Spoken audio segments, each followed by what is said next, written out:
Brothers and sisters, may the peace that can only come from the one God be upon you. We are here to tell the people that we hear you. One God will not allow us as people of conscience to lose our morale.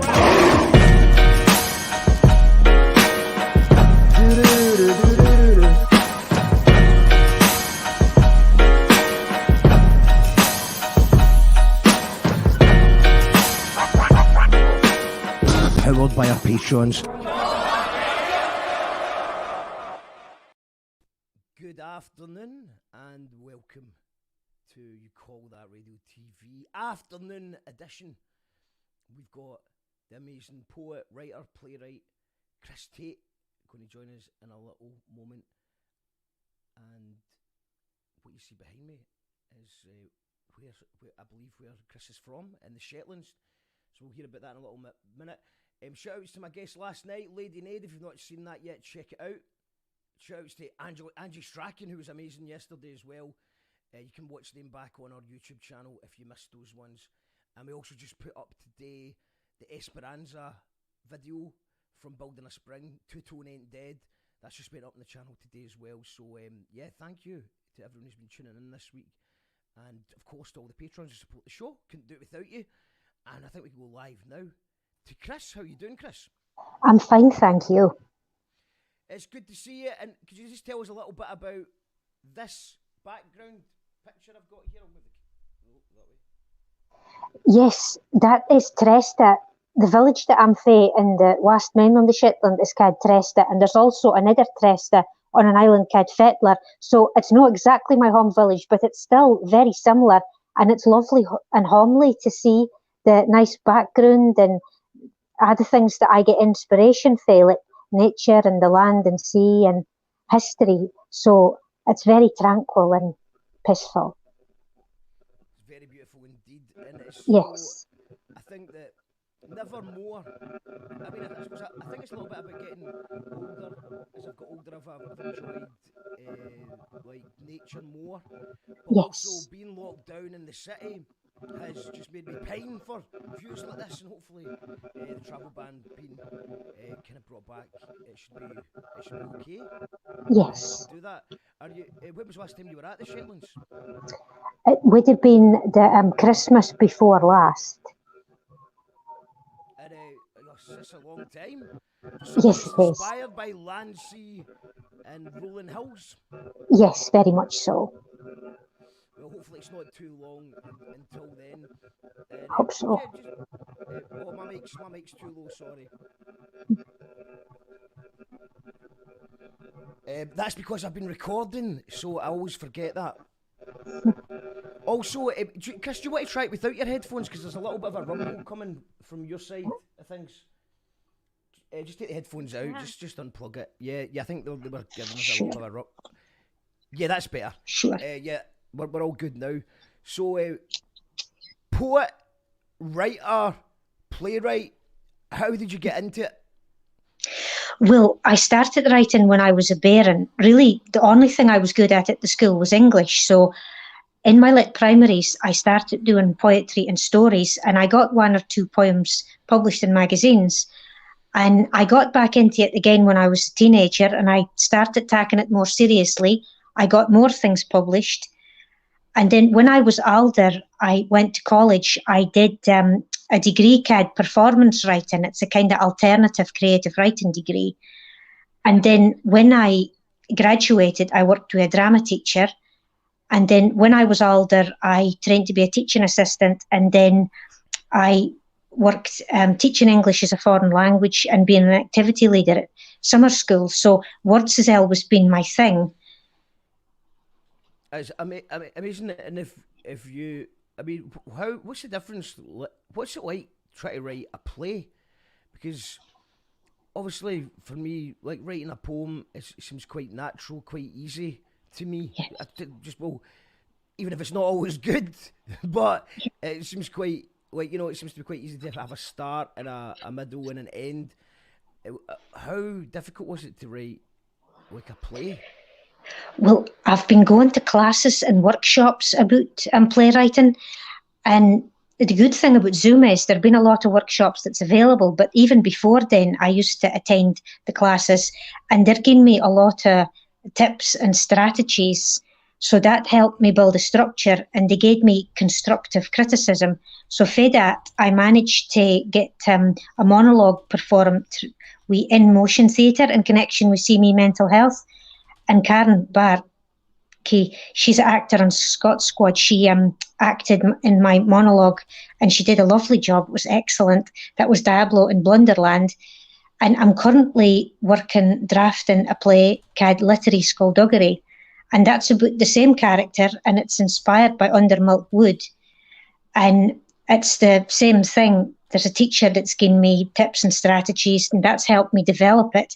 And it's going to be read by actors in June.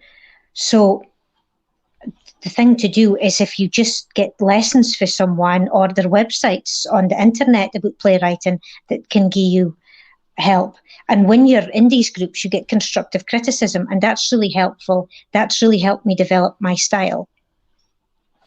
It's with so have you found there's been opportunity in the lockdown to just sort of get some work done then, I take it? Yes, I've been attending Zoom sessions with people for our Scotland, including ones that I used to be with when I lived in Shetland. And that's been to do with poetry, playwriting, and like oral traditions, storytelling too.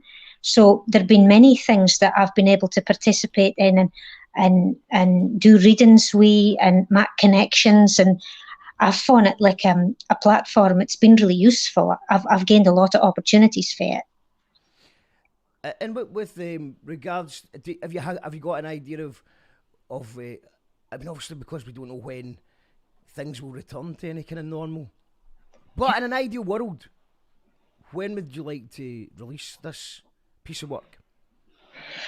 Well, this play that I'm currently working on, Literary Skullduggery, that should be available in June to be heard, and then I would maybe see about getting it published. I currently have gotten my previous graphic novels published through indie authors, and that takes approximately maybe 6 months or so. But we lockdown, of course, because the pandemic has affected everything, that can delay the process. But that's approximately how long it takes to get something published if you use that publisher. And that's one I would recommend, Glasgow Indie Authors. Glasgow Indie Authors, I'll check them out. And is it... Yeah. Now, what I think we're going to maybe watch a little video just now. I think it's a good way to sort of introduce people to your style. The video you sent me last night, would you want to just give us a little introduction to that and tell us what it's about? Yes, it was a competition that was on Facebook, and they were looking for people. It was the Fife Museum, and they needed poets to write a piece inspired by a painting. So mine was 3 men in a tub. So I imagined like 3 men sailing in a tub to a foreign country, and like other obstacles that they would face, like sea monsters and being capsized. And then even when they did reach land, things weren't as straightforward. So I suppose it's kind of like a fantasy adventure. And I love it how the museum made it with the seagulls, because I love the noise of seagulls and the sea, and focusing in on the picture that's inspiring as it is. So yes, it's a kind of magical thing. Amazing. Let's check it out, guys. Let us know in the comments what you make of it.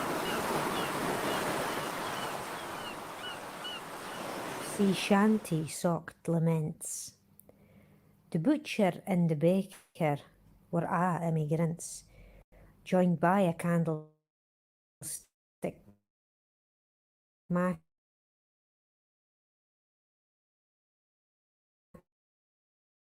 a brand new chapter, a chain o' events.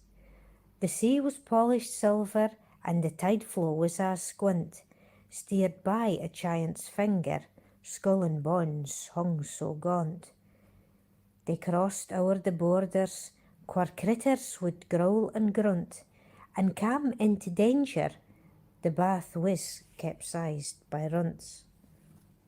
The docks echoed with hammers, piers were merged at double joints, where the figureheads would clamber, the tin bath frothed up sea in pints.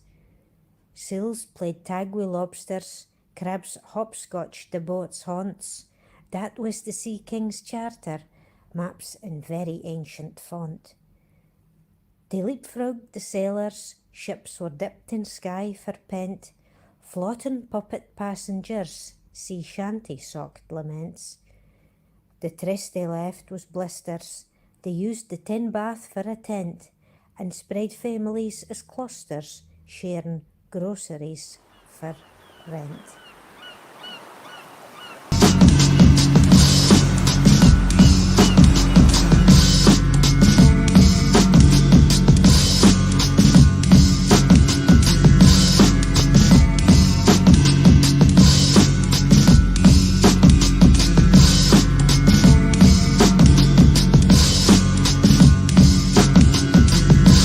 How do we educate our children to take their place in the economies of the 21st century? How do we do that, given that we can't anticipate what the economy will look like at the end of next week? Every country on earth is trying to figure out how do we educate our children so they have a sense of cultural identity and so that we can pass on the cultural genes of our communities while being part of the process of globalization. How do we square that circle?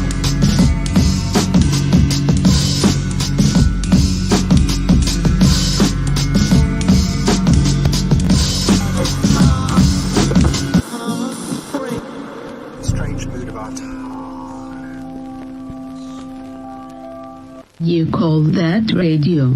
Makes a coherent sense.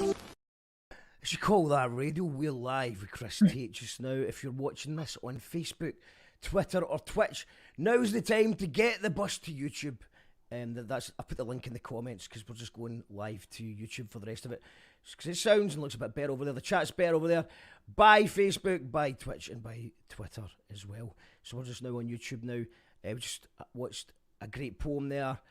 From Chris, and it's I agree with the seagull noise because we had Angie on yesterday who we were talking about the bad side of seagulls, you know, the balmy element to them, but they are misunderstood. And, you know, as a choir, it's interesting that a gull on its own can sound like quite aggressive, but as a gull choir together, it's actually quite beautiful. Yes. Yeah, I think that nature is a gift, and with the pandemic, I think that people are valuing nature more. Absolutely. Yeah. And I'm actually writing a song just now, which is similar. We're just like talking about just sailing away, basically, is the point of it, and I suppose that's just what what everyone who's in the city wants to do right now is sail away. Katie Christie's in the house. She says that was awesome. Mikey Renshaw saying that was fab. Chrissy, great artwork too. Who did the artwork? It was an artist. I've forgot his name. It will say on the painting the name of the man. He was born in 1941. Amazing. We'll put a link in the comments to the full video so people can check that out.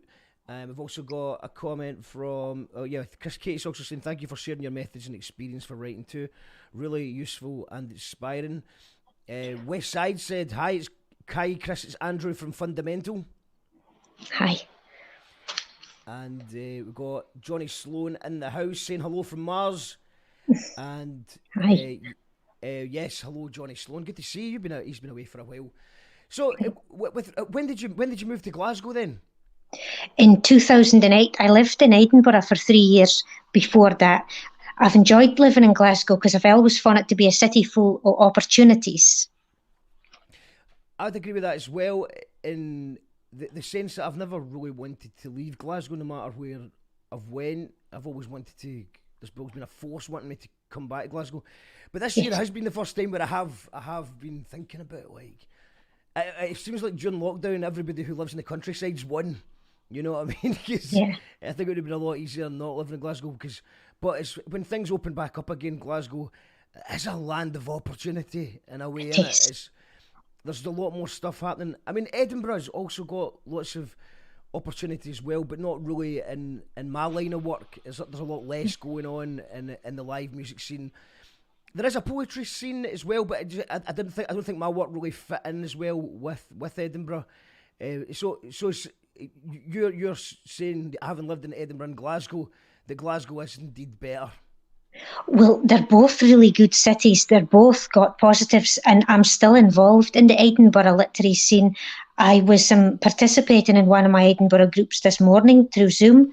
So while I lived there, although I've got really good opportunities in Glasgow too, I still value my time in Edinburgh, and I have friends there, and it has a really good literary scene in Edinburgh. So I still think that it is positive, and it has a lot of literary heritage that I find really inspiring.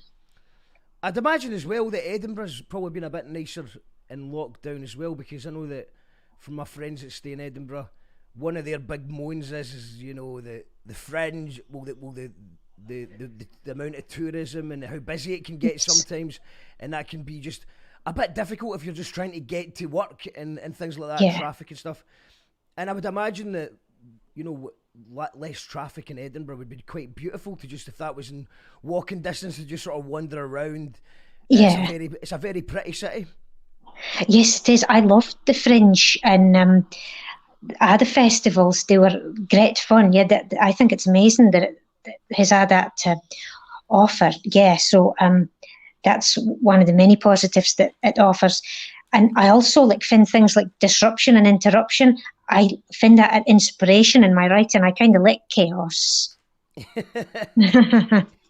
Yes, big ups for chaos. Yeah, I suppose that's one of the things that it's weird, because this pandemic is like as much chaos as we've probably ever seen in our lifetime.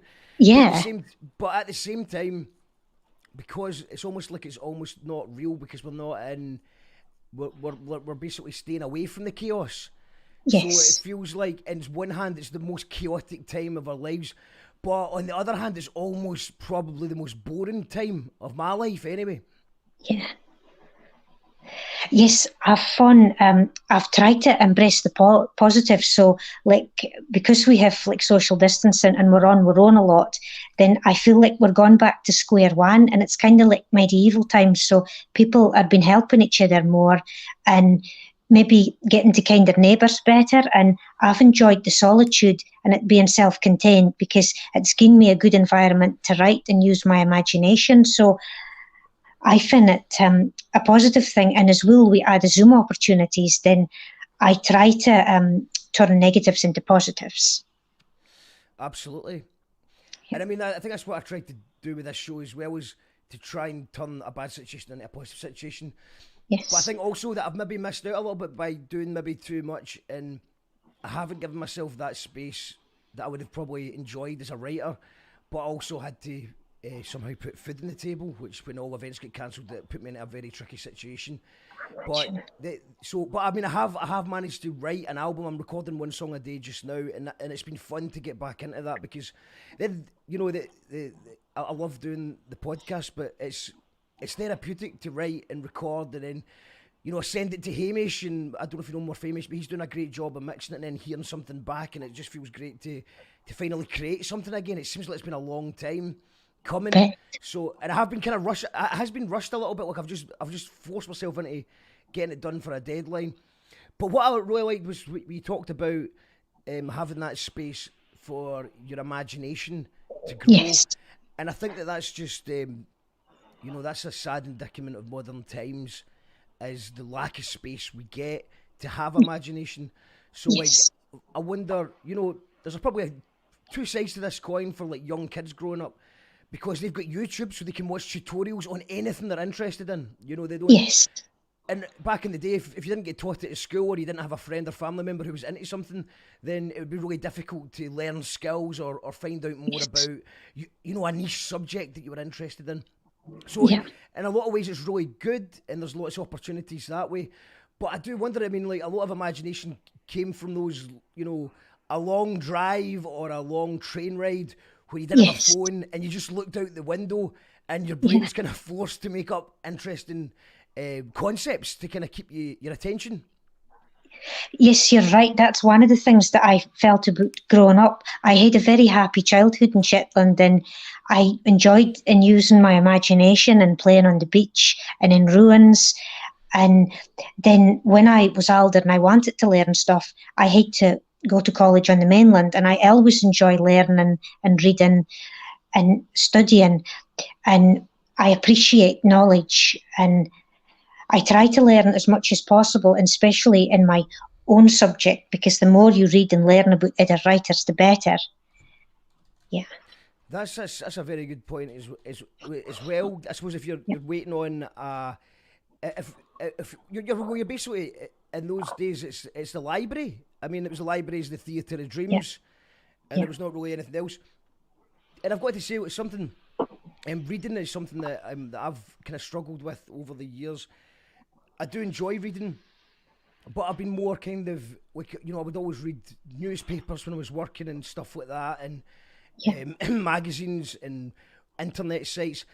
I think because I've got a low concentration span, like it seems like quite a commitment to a book, and obviously I wouldn't want to start a book and not finish it, because that doesn't work for me either. And I'd be disappointed because sometimes people recommend a book that doesn't really click with me, and that kind of puts me off reading sometimes. The same thing happens for a Netflix series as well, when someone suggests a TV series or a film, and I just feel like I'm wasting my time because it wasn't good enough. Is there any talking about books? Because obviously I do love reading, and it's my goal to read more. I'm hoping to go to somewhere like this over the summer and just read. What books would you recommend that you think that particularly inspiring to you? Well, I have several. One is Lewis Carroll. He writes fantasy stories about like animals speaking and fan through a rabbit hole and stuff, and I find that really inspiring, like going on a magic adventure. Another one is George Mackay Brown. He's an Orcadian author, and he was very inspired by history and archaeology. So his writing has a lot of things about the Viking sagas. My childhood hero was Roald Dahl. He wrote like Charlie and the Chocolate Factory and James and the Giant Peach and The Witches, and that's all like Norse myths and legends turned upside down. And also Hans Christian Andersen and Oscar Wilde, they both wrote fairy tales very well, and I always think they're kind of similar to my own life, so they're influential. Yes. Absolutely. Roald Dahl, of course. I think Roald Dahl's very easy for a kid to sort of pick up quite easily as well. That's a good shout. We've got some Alan Rorison's in the house. Hello, Alan. Ali Grant is in the house. It's so great to hear different Scottish accents. Every day is a school day, says Katie. And also, I hope you don't mind me saying, Chris, but you have the most beautiful accent. I love accents. Thank you. It's a great accent, the Shetland accent. And how far is Shetlands? I've never been to Shetlands before, and I think this is another thing. A lockdown as well has made me, think about all the beautiful parts of this land that I should investigate, because obviously, I don't think there's going to be any ability to go abroad this year. I don't know if I'll have the money to go abroad this year anyway, even if it was a choice. So I'm thinking about, I've never been to the Isle of Skye. I've got friends in the Isle of Skye as well. So hopefully just trying to go on a nice trip and just try and take in some more. Yes. What would you recommend about Shetlands? Well, the thing that I enjoy most about it is the history and the archaeology. Like Scattered Owl or the Crofts is some archaeological sites, and there's also 2 big castles, and there is like forts and temples and kind of standing stones, and I find it really interesting researching them and their names and getting the interpretation of their names and reading about the communities and their history and traditions and customs, and also like the folk tales associated with it, and the ghost stories and the oral traditions and the stories that have been passed down, and the old dialect words. So I like to immerse myself in culture. But if you're interested in nature, then Shetland is like paradise. There's a lot of people that go there for bird watching. And also, if you like like academic kind of linguistic things, then other islands still have their like Norse names. So, for example, Fula means Bird Island, and Papastur is Priest Island, Burra is Brock Island, Lerwick is Muddy Bay. So I find it fascinating that a Scandinavian can still come to Shetland and read what the place names mean. And also, something Shetland is famous for is its folk festival. Orkney and Shetland both do excellent folk festivals. So if you like folk music, as I do, then you can have a really good time. And so it's very rich. And there's one more thing that's very popular. It's the Pelea Festival. On the last Tuesday in January, then Adamine dress up as Vikings and they push galley round Lerwick, and then they burn it, and they have this like procession of men dressed in costumes, and they carry torches and burn the boat, and then they have big celebrations afterwards, and this carries on in the following weeks through the other communities. Most of them do it too, so that's really special. It's like a celebration of welcoming back the sun. It's called Up Hellia. I'm just looking at some of the pictures of that just now. I'll bring them on the screen for people. That sounds amazing. I've never heard of this before, but let's have a wee look at this. So yeah, you can see, is that there? Yeah? Yes, that's it, yeah. Looks brilliant. Wow. Cool. That is mental. So the last Tuesday of January. Yeah. Oh, yeah, man, I'm into that. That looks fantastic. Superb. Well, I think there's anyone who's watching today is actually probably already booking their trip to Shetland. Good. I think it's everything that you want. It's got the nature, it's got the culture, and I love folk music as well. And I suppose it does sound like you're going into that time capsule. You're closer to the old times because I love the names as well. How I'm fascinated by names, even street names. Yes. And like just like a street name, and you know what? Every time I go into a friend's house and they've got a street name, and I'm like, I wonder who named that, and when did they name it, and you know, at what point did they say, right, this needs a new street, right, this street's over, we need a new street name here, and stuff like that as well. But I think what we're going to do just now is we're going to go. I think you've prepared a piece for us. Yes, I do. This is Trows at Brocket Borders. Skies summon about the water, ram scarves are not at tiders. The shore is like showed leather, tying the isles together. There is corns o' mulled powder, o'er the scabbed rock shooters, rummelt stones are gathered, lambs roar further midder.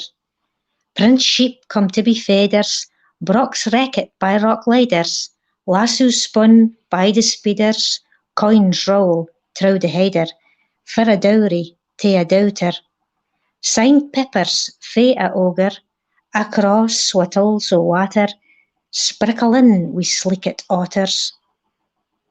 So they gie the spiked quarter, full o' slaves and martyrs, windows upo the horrors, wi' trows at Brocket Borders. Amazing, brilliant stuff. Thank you. The otters. What was the otters line again? That just magically bounced off the page.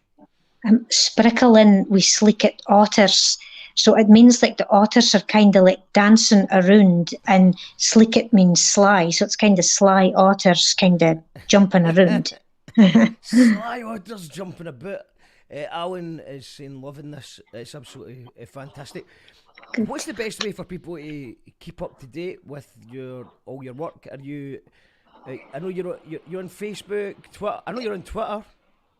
Yes, that's right. I'm on Facebook. My author's page is Chris Tait at Chris Tait Scribbles. I'm on Instagram at TaitChris6, Twitter at TaitChris6. And I've also got two graphic novels that are available on Amazon.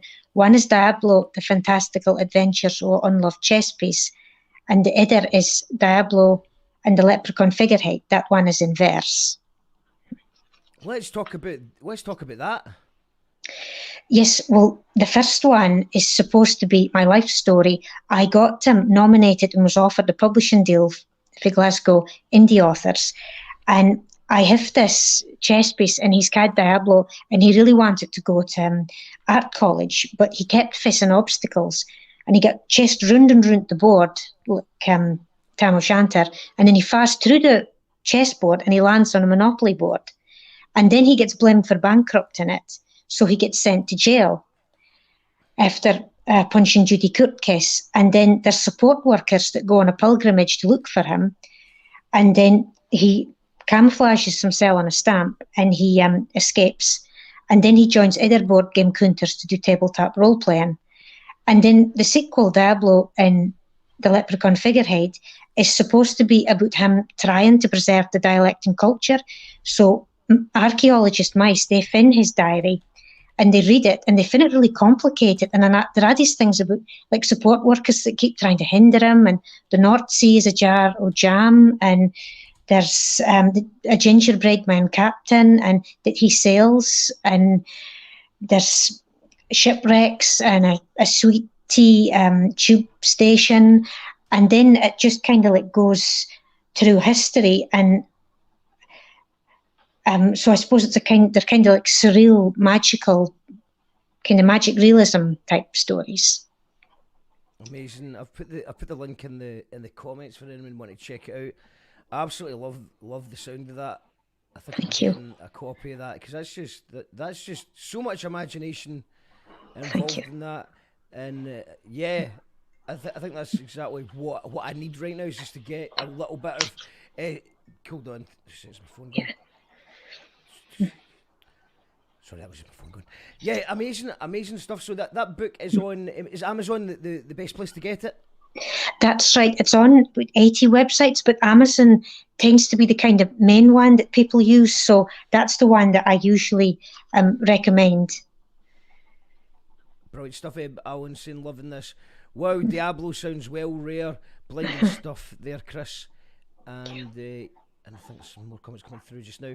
But yeah, so with regards to the poetry scene in Glasgow, have you dipped your toe in the slams or anything like that?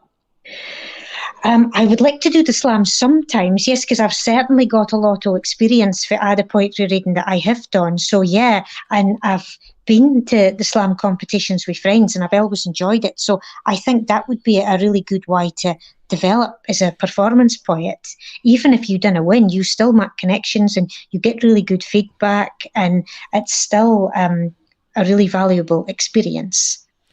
Absolutely, and it gets the adrenaline pumping. Yeah, definitely. Because like normally when I go and do a spoken word thing, I normally spend the first couple of minutes just talking shite and just getting comfortable, and maybe talking about my day or talking about the venue or talking about the act before me, or just kind of finding my feet. And then yes, the first poem I usually do a bit fast. And then it's just like the second poem, I'm absolutely relaxed and I can enjoy myself. But with slam, you've only got that, you've got that 3-minute timer going, and you just got to go up and do your poem with no introduction, and you can't give it any context, which is which I think is quite fun as well, because if you've not got any context to it, then it takes people on a more weird adventure, and what is he talking about before you actually figure out what it is. Definitely, yes. Yeah, I think that would be a really good experience for people that are interested in performance poetry. Yeah, that's and it's a really good way to establish yourself and make yourself known. What is there any other poets in the country that you take inspiration from? Yes, my favourite is Dylan Thomas. I also like George Mackay Brown that I've mentioned previously, and Shakespeare, Burns, Robert Ferguson, the Shetland poets like Alan Jimison, Vagaland. Is it anyone currently in the scene and sort of like in Scotland just now, Glasgow, Edinburgh, Shetlands, that we should be keeping an eye out for? There's so many. There are lots of really good ones. There lists of ones. Just trying to think. Gordon Powrie is really good at doing rap. He goes to my Paisley groups. Gordon's been on the show before. He's very good. He's very Oh, good. yes, indeed. yes, very talented. He was on. He did the Call That Radio Poetry Slam competition we did last Yes. year. You nearly did that as well.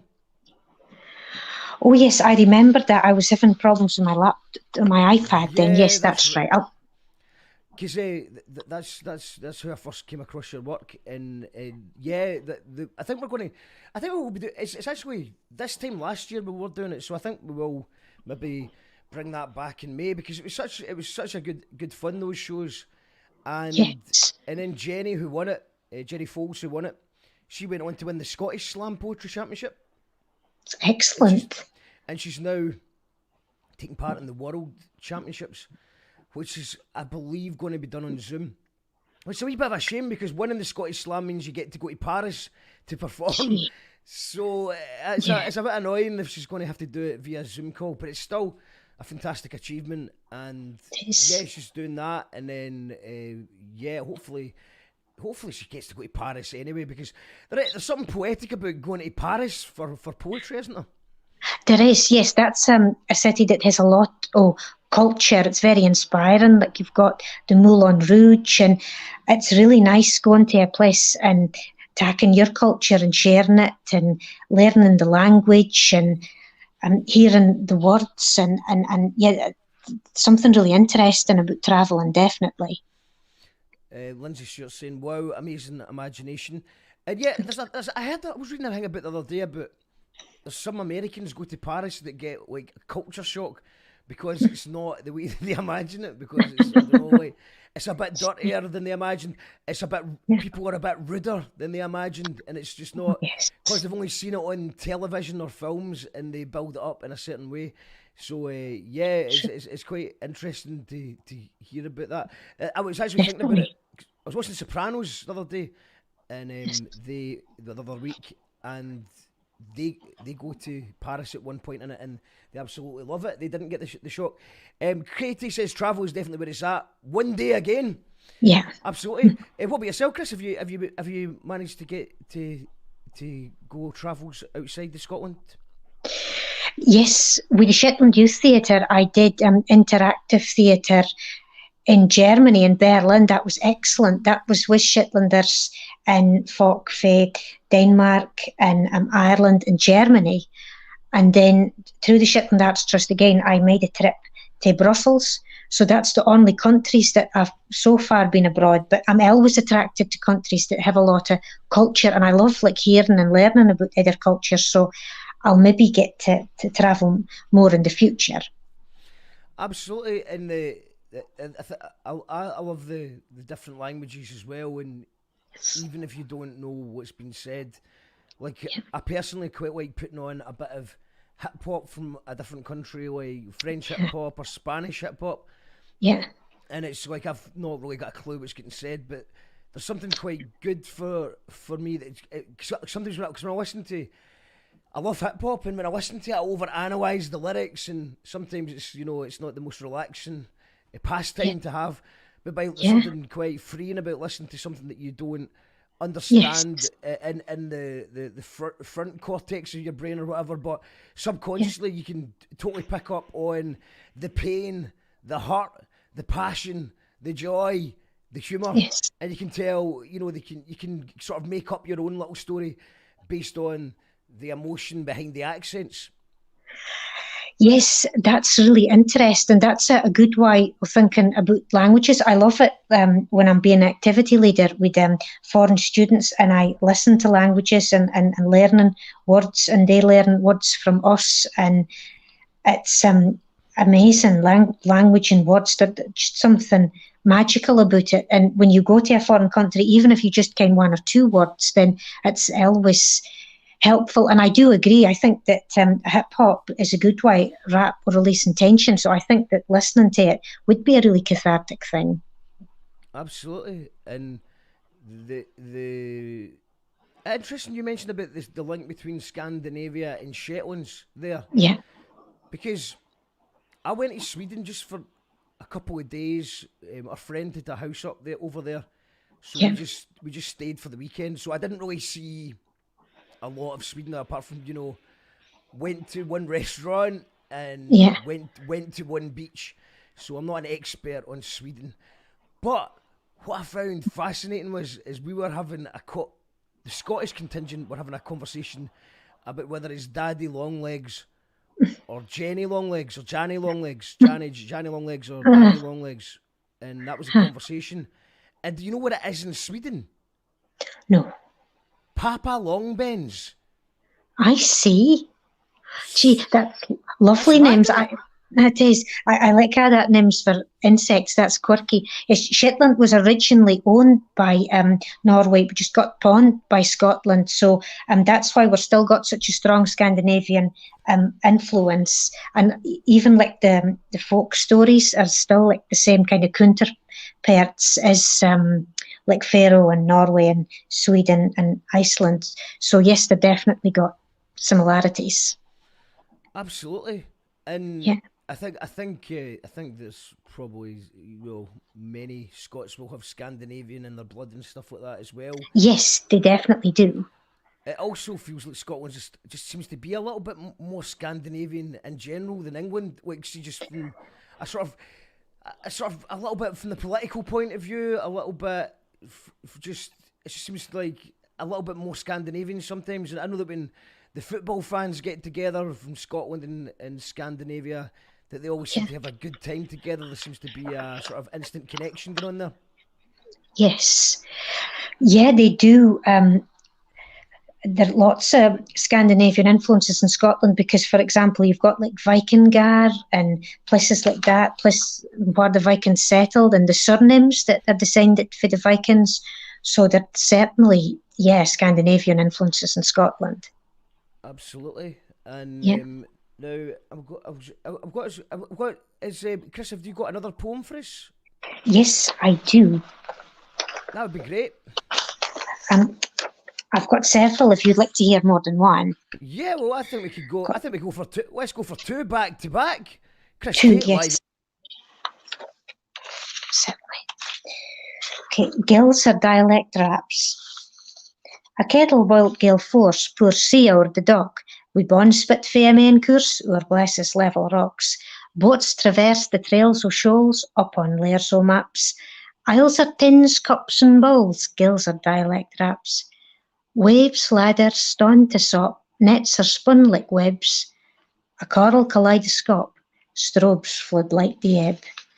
And this is mermaids' mugshots. Mermaids' mugshots, landladies are thick as thieves, traffic is on the trot, naked forests slip their lives. Docks are driftwood bits o' huts that hung o'er boats shoehorned, ships need first aid for their cots, the figurehead is very stern. The sea is soup o' oil spill clots that plugs the gios and caves, puddle gauges reed o' knots and crosses o' pirate graves. Buried wi' their gold crocks by the servants and the slaves, wi' sails like dreeping socks that would wring out mony waves. Tooth nails poke a fishing box, ma's roosting for a nest. Nittern dunders o' their quacks crook by a crooked mast. You want weirdo or do you want it?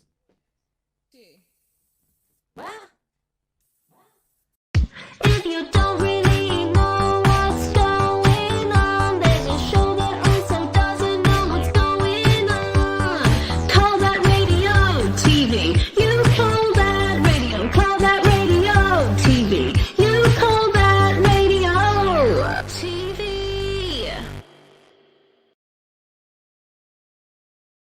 I should call that radio TV. We are live with Chris Tait. That was amazing poetry. Thank you. Ali's went, I'm too curious, I've just ordered your book. Thanks very much. I think I'm going to order it as well. Like, I've not heard like an explanation. What's the word for a synthesis? A synopsis. A synopsis. A synopsis. Yeah. I've not heard a synopsis about a book like that before in my life either, so I'm definitely curious. Gordon's in the house. We were just talking about you. Your ears burning, Gordon. Phenomenal, Chris. Best world builder around. Thanks very much, Gordon. You do build a good world. Yeah. Yes, I find it good fun. I think I like using my imagination because I have Asperger's, and my thing is writing. When you have that, then you tend to have one thing that you really enjoy and specialise in. So my thing has always been writing, and because when I was a bairn, I played on my own a lot. Although I had friends, I liked making up make-believe worlds. I loved playing with like Lego and as I say, in the ruins. And I think that because of that, then that probably helped enhance my imagination. And I'm lucky to have that now that I'm older. And I'm also attracted to like writers and artists that make up fictional worlds too. Absolutely. I mean, although I certainly I mean, I don't know if I've went as I'm ever been as imaginative as that book that you just described there, but I feel like it's an artist's job in music as well. Like I like albums to have their own world and be set in a kind of world. I mean, it doesn't need to be. I mean, it doesn't need to be strictly a concept album. Although, you know, I was trying not to make a concept album this time, and what I've ended up doing is creating a concept album. But I just feel like, do you know what I mean? Like it should all go together. Yes. You can almost see it, this world that's been created in each album, and I think that sometimes musicians don't do that enough, and they maybe they just think that they're making songs, and then they just put a collection of songs together. And I just like things that run into each other really nicely, or maybe a callback to a previous storyline or lyric as well. And I think that's really important. That's my favourite kind of art, 100%. You know what you're going to get when you know what's going to happen in that world. Obviously, I don't want every song to sound the same. That's not what I'm meaning. But I think the artwork's important as well to kind of paint the picture. We've got West Side says Weave World by Terry Pratchett. Anyone? I have not. I don't know Weave World by Terry Pratchett. Would you recommend? I've not read that one, but what I have seen of Terry Pratchett's films, I've always really enjoyed them. They're really imaginative, and I love his fantasy worlds and this world and all the characters and yeah, the comic fantasy. It is really enjoyable, and there's certainly a lot of inspiration to be gained for that. And saying that about music that inspires you, I think that Pink Floyd's music is very inspiring. For example, their album The Dark Side of the Moon. The lyrics about like Run Rabbit Run and things, and it made me think like a craft where electric guitars was being played and spaceships and aliens and things. It's very imaginative. There's a rumour that if you play The Wizard of Oz, if The Wizard of Oz and Dark Side of the Moon and sync together at the same time, then it's a soundtrack for it. Which we actually got a bootleg DVD, or I might even have a VHS back then. And it was actually Pink Floyd and the movie together. And I mean, it does work in sync, but I think it's a bit of a push to say that Pink Floyd wrote it for it. There's a couple of bits where it really is in sync. I mean, it works, but I mean, I think it's designed for people to have edible hash cookies, and you know, you could sync that with pretty much anything. It's such a good album.